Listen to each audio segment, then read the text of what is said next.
దేవునికి స్తోత్రం. మీ అందరికీ నా హృదయపూర్వక వందనాలు తెలియజేస్తున్నాను. ప్రియమైనటువంటి దేవుని బిడ్డలారా, ఈరోజు మీరందరూ బాగున్నారని నేను నమ్ముతున్నాను.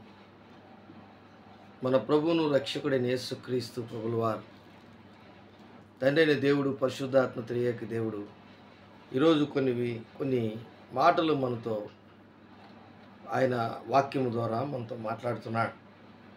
దేవుని బిడ్డలారా, ఆదికాండము 2వ అధ్యాయము 17వ వచనం. అయితే మంచి చెడ్డలు తెలివినిచ్చు వృక్షఫలమును తినకూడదు, నీవు వాటిని తినిన దినమున నిశ్చయముగా చచ్చెదవని నరునికి ఆజ్ఞాపించను. ప్రియమైనటువంటి దేవుని బిడ్డలారా, బైబిల్లో 48 సార్లు మంచిది మంచిది మంచిది అని ఉంది. అలాగే ఆదికాండం 1వ అధ్యాయంలోనే 10వ వచనంలో అది మంచిదని దేవుడు చూచెను అని ఉంటుంది. అలాగే 12వ వచనంలో కూడా, అలాగే 18వ వచనం, అలాగే 21వ వచనం, ఆదికాండం 1వ అధ్యాయం 25వ వచనం, 31వ వచనంలో చాలా మంచిది అని ఉంటుంది. కాబట్టి ఈరోజు దేవుని బిడ్డలారా, అయితే మంచి చెడ్డలు తెలివినిచ్చు వృక్షఫలమును తినకూడదు. ఈరోజు మనము దేవుడు ఏదైతే చేయొద్దు అంటాడో దాన్నే మనం చేస్తాం. అది ఎక్కడి నుంచి వచ్చింది, ఎక్కడి నుంచి జరిగింది, ఎందువలన జరిగింది, ఎందుకని ఆ విధంగా అవిధేయత కలిగి మనం చేస్తున్నాము అంటే, మొట్టమొదటిగా అవిధేయత చూపించినటువంటి వ్యక్తి, అవిధేయతలోకి అతన్ని సాతాను తీసుకొని వెళ్ళినటువంటి వ్యక్తి ఆదాము జీవితంలో తన భార్య అయినటువంటి హవ్వ, ఆదాము ఇద్దరు కూడా దేవుడు అనుగ్రహించు మహిమను, దేవుడు ఇచ్చినటువంటి ఆ దేవుని యొక్క పరిశుద్ధ ఆత్మను, వారి చుట్టూ ఉన్నటువంటి దేవుని యొక్క పరిశుద్ధతను, దేవునితో ముఖాముఖిగా మాట్లాడుకునే ఆ శక్తిని, డైరెక్ట్గా దేవునితో ముఖాముఖిగా మాట్లాడగలిగినటువంటి ఆయన అధికారమును అంతా కూడా దేవుడు మానవుని ఆ అవిధేయత వలన ఆయన పోగొట్టుకున్నాడు, ఆదాము పోగొట్టుకున్నాడు. కాబట్టి ఈరోజు మనము యేసుక్రీస్తు ఈ లోకానికి రాకపోతే మన జీవితంలో మనము ఓడిపోయినటువంటి వారంగా, పడిపోయినటువంటి వారముగా, మనకు ఆధారము ఏమీ లేనటువంటి వారముగా, మనకు దేవుని యొక్క పరలోక రాజ్యములోకి వెళ్ళే పరిస్థితి లేనటువంటి వారముగా మనము ఉండిపోయి ఉండేవారం. అయితే మన ప్రభువును రక్షకుడైన యేసుక్రీస్తు మానవాళి కొరకు ఆయన కడపటి ఆదాముగా ఈ లోకానికి వచ్చాడు. ఎందుకంటే ఒకని అవిధేయత వలన మరణం వచ్చింది, ఒకని విధేయత వలన నిత్య జీవం మనకు అనుగ్రహించబడింది. ఆయనే యేసుక్రీస్తు ప్రభుల వారు. మంచితనము లేక విధేయత, దేవుని పట్ల విధేయత కలిగినటువంటి సొంత కుమారుడు, ఈయన నా ప్రియకుమారుడు, ఈయనందు నేను ఆనందించుచున్నాను అని చెప్పినటువంటి దేవుని యొక్క పరిశుద్ధాత్మ ద్వారా చెప్పబడినటువంటి మాట, ఈయన నా ప్రియకుమారుడు, ఈయనందు నేను ఆనందించుచున్నాను. కాబట్టి ఈరోజు నువ్వు మంచి నీలో ఎంత ఉంది, చెడ్డ ఎంత ఉంది, దాన్ని బట్టే నీ జీవితంలో నిత్య జీవము నీకు కలుగుతుంది. ఏదైతే ఆదాము జీవితంలో దేవుడు ఒక ప్రశ్న, జ్ఞాన వృక్షం అంటది. ఏం వృక్షము? జ్ఞాన వృక్షము. ఈ చెట్టు విధేయత మరియు అవిధేయత మధ్య ఎంపికను సూచిస్తుంది. సుదూర ప్రయాణముతో, అంటే నీ జీవితంలో విధేయత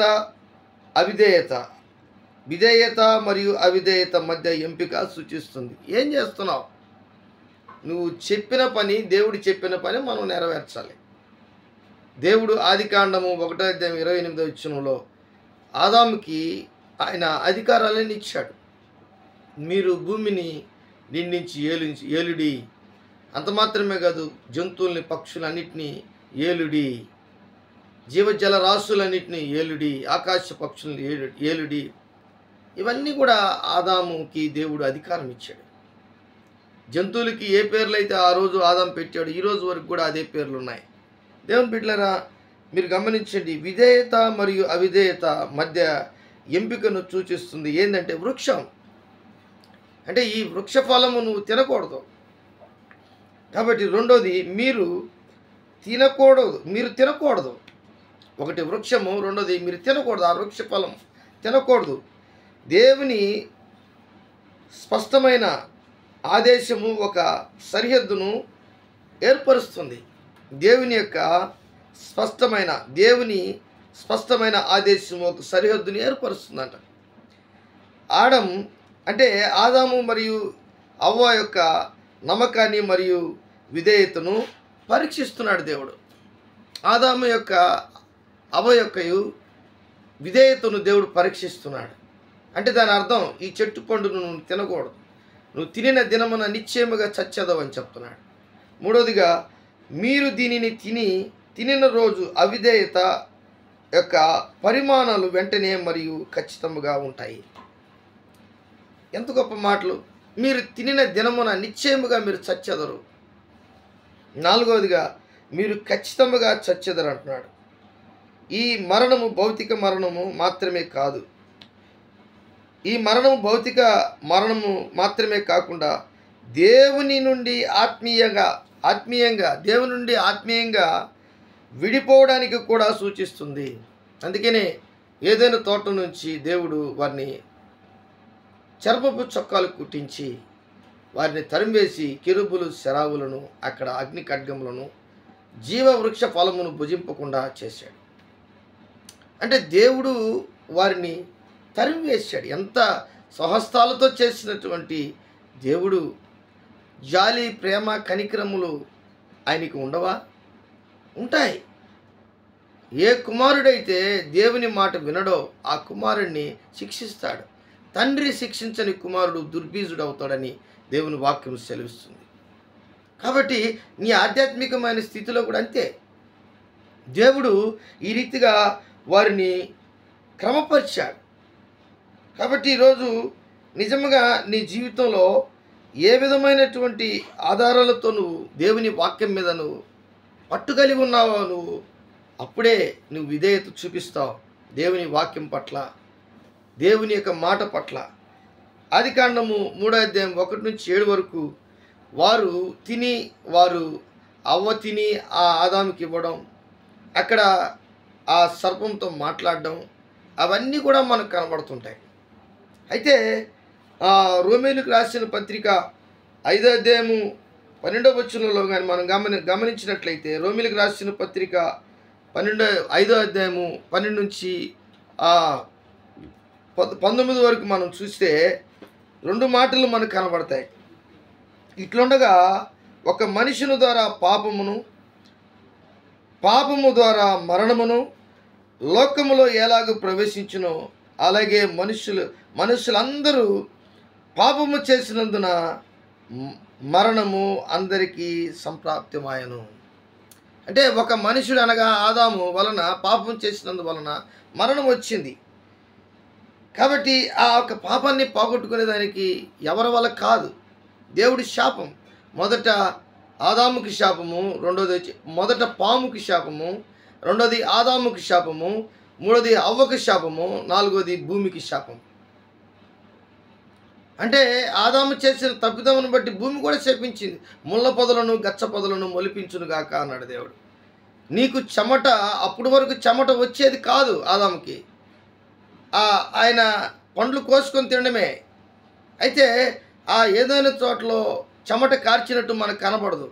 అయితే ఎప్పుడైతే భూమి ముళ్ళ పొదలను గచ్చ పొదలను మొలిపించిందో ఆ రోజు నుంచి ఆదాముకి చెమట రావడం ప్రారంభించింది. నేలను దున్ని సేద్యపరిచి అన్నాడు. అవ్వకి ప్రసవవేదన కష్టం అన్నాడు. పాముకి వచ్చి నీ తల మీద కొడతారు, నువ్వు మట్టి తింటావు అన్నాడు.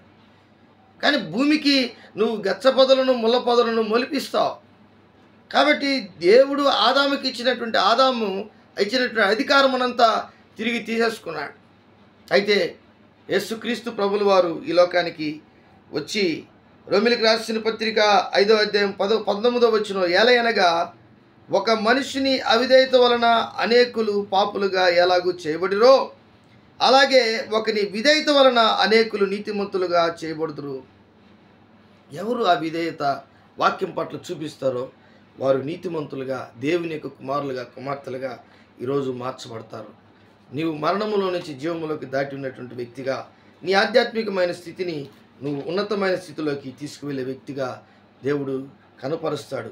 మూడవ విషయం, ఆ 1 కొరింథీయులకు రాసిన పత్రిక 15వ వచనంలో మనం గమనించినట్లయితే, మనుష్యుని ద్వారా మరణము వచ్చెను గనుక మనుష్యుని ద్వారానే మృతుల పునరుద్ధానమును కలిగెను. ఆదామునందు అందరూ ఎలాగూ మృతి పొందుచున్నారో అలాగునే క్రీస్తునందు అందరూ బ్రతికింపబడుతున్నారు. ఎంత గొప్ప విషయం! ఆదామునందు అందరూ ఎలాగ మృతి పొందుచున్నారో అలాగనే క్రీస్తునందు అందరూ బ్రతికింపబడుతున్నారు. ఈరోజు నిజముగా నీ జీవితం, నా జీవితం, మనందరి జీవితం ఒక సంతృప్తికరమైనటువంటి ఒక సాటిస్ఫాక్షన్, నీ జీవితంలో సమాధానకర్త అయినటువంటి దేవునితో నువ్వు సఖ్యముగా నీ జీవితం దేవుని యొక్క మాటల ద్వారా నువ్వు ఏదైతే దేవుడు నీతో చెప్తాడో దాని ప్రకారం నీ జీవితం జరిగిస్తే ఖచ్చితంగా దేవుని యొక్క సహవాసం నీతో ఉంటుంది. కాబట్టి యేసుక్రీస్తు వలన ఆ సమాధానం, ఆ సత్యం, అభిషేకం, ఆ ఒక పునరుద్ధానం, అలాగే ఆ యొక్క మంచితనం, ఆ ఒక గొప్పతనం, తిరిగి నువ్వు జయబడడం అంటే తిరిగి వాక్యము చేత జన్మింపబడడం, నూతన సృష్టిగా చేయబడడం, క్రీస్తుతో సమాధాన పడడం, పరిశుద్ధాత్మ కార్యములు నీ జీవితం జరగడం, తండ్రితో సమాధాన పడడం, పరలోక రాజ్యానికి నువ్వు వెళ్ళడం, ఇవన్నీ కూడా దేవుడు చేయడానికి కారణం ఏంటంటే విధేయత. దేవునికి స్తోత్రం. ఆదాము విధేయత కోల్పోయాడు. యేసుక్రీస్తు విధేయత చూపించి వాళ్ళందరినీ కూడా ఆదాము వలన మరణం ఏ విధంగా వచ్చిందో యేసుక్రీస్తు ప్రభుల వారి విధేయత వలన మనందరికీ నిత్య జీవం అనుగ్రహించబడింది. దేవుడి వాక్యాన్ని దీవించి ఆశీర్వదించునుగాక. ఆమెన్. మమ్మల్ని మిక్కిలిగా ప్రేమించిన మా గొప్ప తండ్రి, ఈ వాక్యం వింటున్నటువంటి, చూస్తున్నటువంటి బిడ్డలను మీరు దీవించి ఉదయకాలం ముందు ఆశీర్వదించమని నజరేయుడైన యేసు నామములో అడిగి వేడుకుంటున్నాను తండ్రి. ఆమెన్.